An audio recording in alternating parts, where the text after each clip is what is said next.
This is your boy Brando with Fitness Protocols. In this episode, we're going to discuss body composition. This is a beginner's guide to bulking, cutting, and recomposition. Now, I've been in the field of fitness, nutrition, and health for over 15 years. My burning desire is to share knowledge, experience, and methods to living a sober, productive, and meaningful life. Before we get started, I want to talk about the correlation between size and strength. The more size we put on, the stronger we become. And the stronger we become, the more size we'll pack on. It's a nice little hamster wheel, and we like to stay in that wheel. So I always recommend, if you're starting out bodybuilding, you always want to put on more muscle. The more muscle you can put on, the faster your metabolism is going to be, and that's going to make it easier for when we do get to the cutting and the bulking, recomposition, and/or recomposition phase, depending on which one you choose to do after this video. Now, before we get started, also you will need to know your baseline. So I use mine for example. My baseline is 1,802 calories.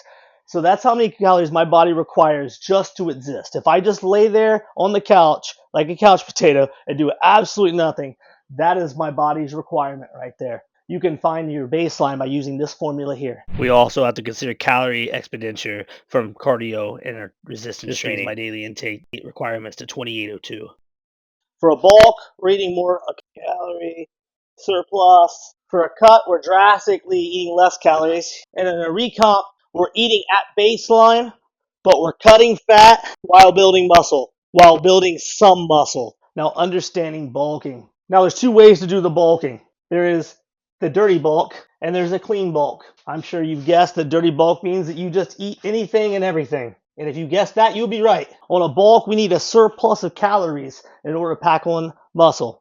In order to get size, we're after size here. And in order to put on that size, we need to up the calorie intake. Of course, once you determine your base, then you'll determine how many calories you need to add. If you're doing a dirty bulk, as many calories as you can get, right? This is eating anything and everything as much as we can get in our body. Well, the clean bulk is a different approach. We're trying to get high protein, and we want all of our calories to come from whole foods as much as possible. Traditional bodybuilding, between a bulk and a cut, the cut would be after you did a dirty bulk. I spent years trying to do a dirty bulk and making this work.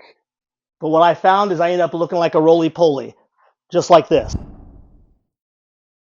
It didn't work for me. Not that it could work for you. I just didn't find it very effective. What we would do after a dirty bulk, though, is you want to have a drastic cut in calories. So if the bulk, I was eating, say, 1,500 plus more calories, then over here, I would want to eat below my baseline. Drop in. For a cut, you don't have to have a massive drop in calories, right? You could just have 200, 300, 400, let's say 300 to 500 calories. 100 to 500 calories would be sufficient for a cut. The problem with this system is if you do a dirty bulk and then you go to cut, you'll have a lot more mass to cut. And in the process of trying to eat at such a deficit,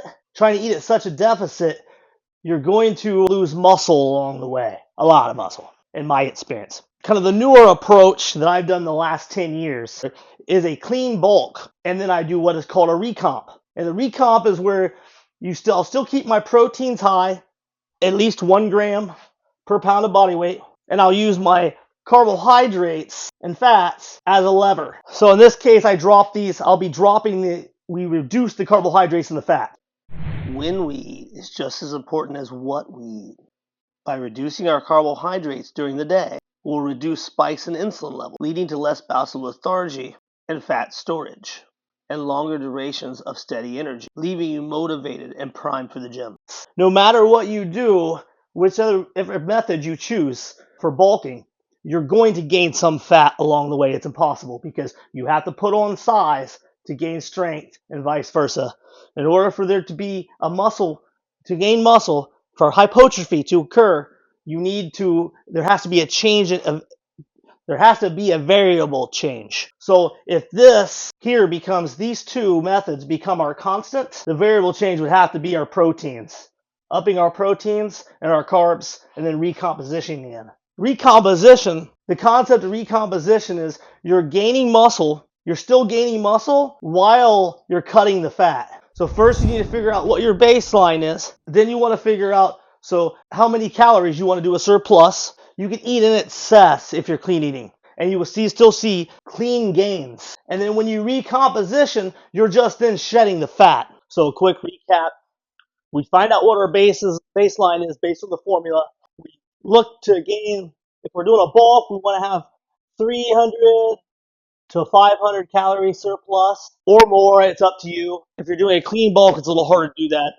If you're doing a dirty bulk, well, we know I can eat a whole thing, the whole tub of ice cream if I want. For calories, you're eating less. For a cut, we're eating less calories because we're eating at a deficit.